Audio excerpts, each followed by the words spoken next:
자, 이제 의대 유치 그리고 공공의료대학 설립과 관련해서 본격적으로 이야기를 한번 시작해 보시죠. 사실 이 의대 유치라는 게 선거철만 되면 단골 메뉴로 올라오는 공약이라는 점이 굉장히 좀 안타까운 현실인데요. 이번 4.15 총선에서도 전국적으로 보면 여러 선거구에서 이 후보들이 이 의대 유치 공약을 굉장히 남발을 많이 했던 게 맞습니다. 있습니다. 이게 과연 실현이 가능한 일인가요? 기자님 어떻게 생각하세요? 앞서 아까 끌턴 기자님께서도 언급을 하셨었는데 저는 동부권에서는 소병철, 소동용, 그리고 주철현, 김혜재 당선인이 서남권이 아니라 전남 동남권 의대 유치 공동 협약을 체결을 하면서 공동 공약을 내걸었거든요. 이번 4.15 총선에서 더불어민주당 소속 후보들이 모두 승기를 잡으면서 이 공동 공약 실행 여부가 눈길을 모으고 있습니다. 제가 앞으로 순천을 위해서 여러 첩첩하고 쌓여있는 과제들 반드시 실현하겠습니다. 예컨대 우리 육가대학 유치라든지. 근데 이게 전남권이 아니라 전남 동남권이라고 애초에 딱 선을 그은 상태에서 의대를 설립을 하겠다. 그리고 이거는 우리 임기 안에 끝내겠다. 이렇게 단언을 하셨어가지고 지역민들의 굉장히 높은 지지를 받았었는데 그렇지만 이 사안을 엄중하게 따져봤을 때는 민주당 안에서도 문제가 있어요. 이게 저는 이 내용을 소동용 당선인에게 직접 전해 들었거든요. 서남대 의대가 폐지되면서 생긴 TO 같은 경우는 그대로 남원에서 공공의대를 유치하겠다. 전남에는 가져오지 않을 거다. 이런 약속을 민주당이 전남보다도 먼저 전북 지역에 해둔 상태이기 때문에 입장을 바꾸기에는 굉장한 부담이 민주당으로서도 따를 거고요. 전남의 의대 유치나 공공의대 유치 같은 경우는 교육부의 추가적인 허가 사항이 또 필요한 상황이고, 그렇죠. 순천 같은 경우에 의대를 유치한다면 공공의대의 필요성은 강조를 하되 이게 쉽지는 않기 때문에 의대 정원수를 늘리는 방안을 좀 협의를 해가지고 의대를 유치하는 쪽으로 좀 더 중심을 두고 봐야 할 사안인 것 같습니다. 그러니까 선거철에 정당, 정치인들이 얘기하는 공약은 기본적으로 유권자를 기만의 대상으로 딱 보고 뻥을 치는 거야. 뻥을 치는 거. 거기에 진정성을 너무 무게를 두면은 나중에 상처밖에 안 받아요. 앞서 언급했듯이 이제 이게 공약으로 굉장히 남발이 많이 되고 있는 게 현실인데요. 제가 한번 봐봤더니 굉장합니다. 이번 21대 총선에서 보니까요. 뭐 남양주, 뭐 다산 신도시에도 유치하겠다. 그리고 뭐 운정 신도시가 있는 경기 파주, 그리고 고양, 뭐 보건복지위원 22명 가운데 한 15명이 이런 것들을 또 이야기를 다 했더라고요. 그래서 전국적으로 굉장히 많은 후보자들이 의대 유치를 하겠다라는 것을 걸었단 말이죠. 이게 의사 정원이 굉장히 한정되어 있는데 사실 목포에서는 굉장히 시끄러웠고 더 확장되면 동서부권이 굉장히 전쟁을 치른 마당인데 사실 이게 전국적인 사안이거든요. 그러니까 우리 전남의 입장에서 보면 이런 전제는 있어야 돼요. 냉정하게. 화순에 있는 전남대 병원이 있어요. 화순 암센터. 그렇죠. 보건복지부에서 지원해서 그게 설립이 됐죠. 화순이 전남입니다. 그럼 대학 부속병원이 있는 거예요. 그리고 그렇죠. KTX 시대예요. 너무 수도권과 너무 시간 접근성이 좋아졌거든요. 그래서 큰 병, 크게 아프면 대부분의 주민들이 수도권을 가요. 그렇죠. 이 얘기를 의사 선생님도 그렇게 얘기를 해요. 대구에 있는 어떤 의사분이 KTX를 그렇게 원망하는 거예요. 왜냐하면 큰 수술이나 이런 것은 다 수도권 가버리는 거예요. 이게 대구도 그런 상황이고 전남도 마찬가지로 뭐 2시간 정도면 수도권으로 접근할 수 있는데 과연 전남에 대학 의대가 생기고 부속병원이 생겼을 때 이게 어떻게 잘 운영이 될 것인가 이런 부분에 대한 고민이 없이 무조건 의대가 없으니까 있어야 된다라고 주장하는 것은 난 굉장히 위험한 주장이라는 생각이 들어요. 저는 이제 이렇게 생각을 합니다. 최근 코로나19 사태 때문에 공공의료에 대한 필요성이 굉장히 강조가 많이 됐어요.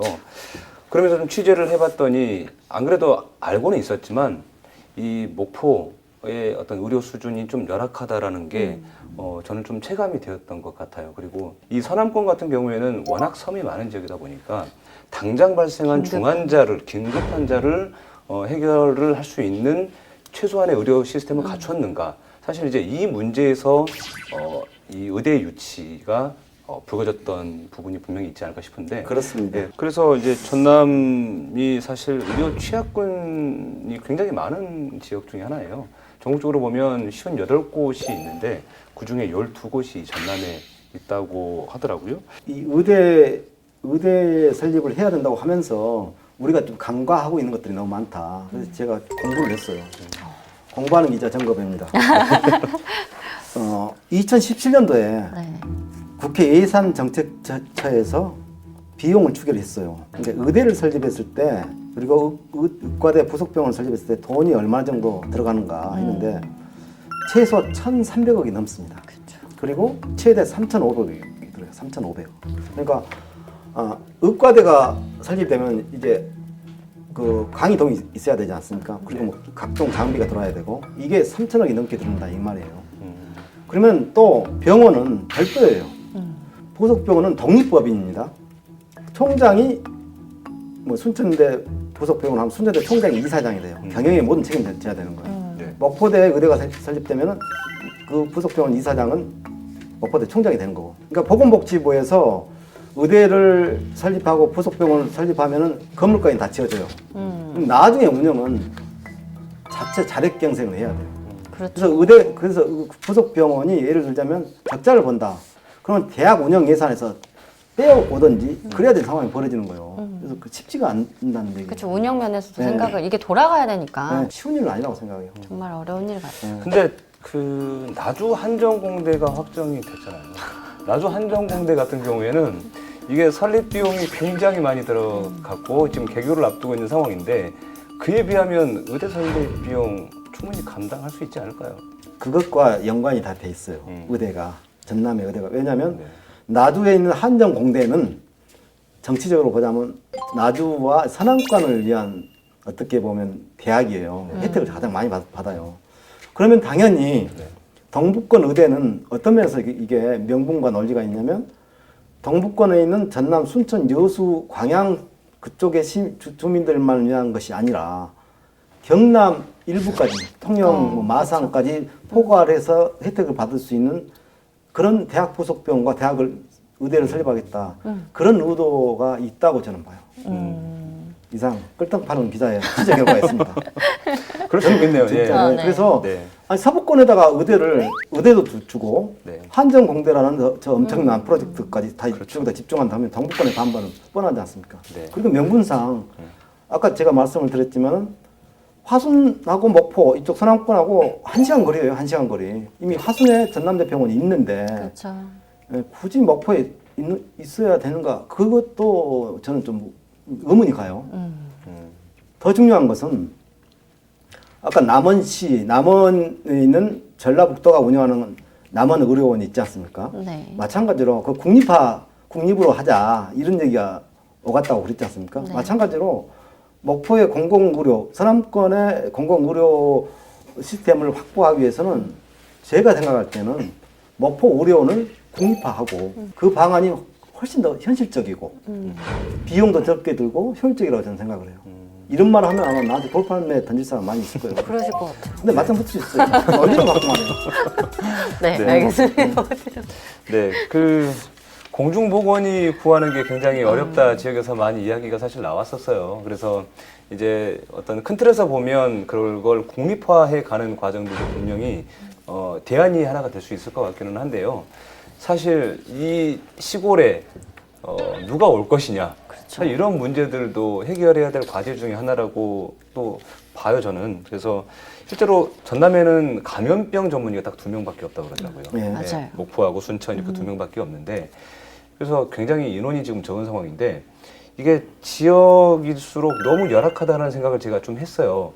이 작은 병원들 보니까 대부분 선별 진료소 정도만 운영을 하지 일단은 의심되는 환자가 오면 무조건 광주로 보내버립니다. 그렇죠, 그렇죠. 예, 그러면 그동안에 들어가는 사회적인 비용들도 굉장히 막대한 데다가 이게 확진 여부를 기다리는 동안에 또 그게 아닐 수도 있는 건데 다른 병일 수도 있는 거고 예, 그러면서 안타까운 일들도 생기지 않을까 싶은데 그런 측면에서 봤을 땐 좀 필요하지 않을까 싶은데 어떠세요? 지금 설득하고 계시는 것 같아. 목포에 진짜. 네. 나는 생각을 달리 해요. 그러니까 어떻게? 그러니까 그러니까 의대가 설립되고 네. 의대 부속병이 설립돼야지 그런 공공의료 시스템이 완비가 된다. 이런 논리는 아주 별개 얘기예요. 별개.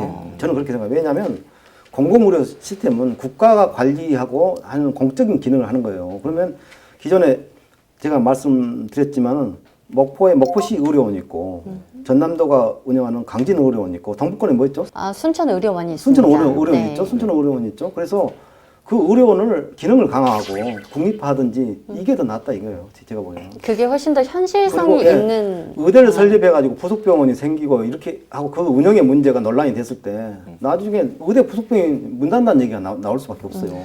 특히 우리 기자들이 부안해동 해가지고 지금 부안에도 하고 계신다고 말씀하신 것 같은데. 아니 병원이 하나 더 있으면 좋은 일 아닐까요? 네, 그게 이제 그래서 이제 그 윤수아 의원께서 그 타당성 조사 영역비를 받아서 최근에 조사를 했고 그에 대한 결과도 아마 나온 걸로 제가 알고 있는데 타당성 조사 결과가 굉장히 좀 긍정적으로 나왔다고 예. 했어요. 예.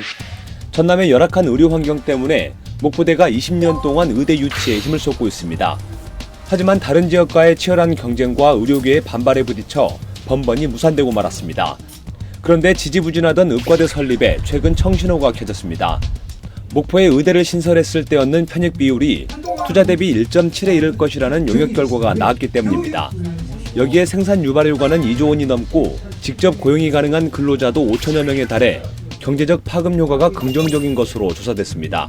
목포대학교 의과대학 설립의 타당성은 대단히 필요하다라는 결론을 냈고 이것을 공공의료가 확보되는 것도 있지만 경제적인 효과 4,800명에 가까운 직접 고용인이 생깁니다. 윤수아 의원이 지난 4년 동안 초선 의원으로서 보건복지위원으로 있으면서 뭡니까 목대 의대 필요성에 대한 영역비 이걸 확보를 해서 영역까지 했어요. 그래서 뭐 보건복지부에 어떻게 보면 발표만 앞두고 있어요. 필요하다. 그러니까 네. 제가 보기에는 그 동북권은 전남대와 여수대가 합칠 때 통합할 때도 얘기가 나왔어요. 그때도 2014년도에도 나와가지고 뭐 전문병원을 여수대 국동 캠퍼스 내에 뭐 설립하겠다. 네. 그래서 여수시에서 요구하고 그럼에도 불구하고 그러니까 이 의대 전남 지역의 의대 유치는 뭐 오래된 미래 같은 어떻게 보면 화두예요. 근데 그렇죠. 예, 뭐 2007년도 이명박 대통령이 취임했어도 대선 때도 공약을 했지 않습니까?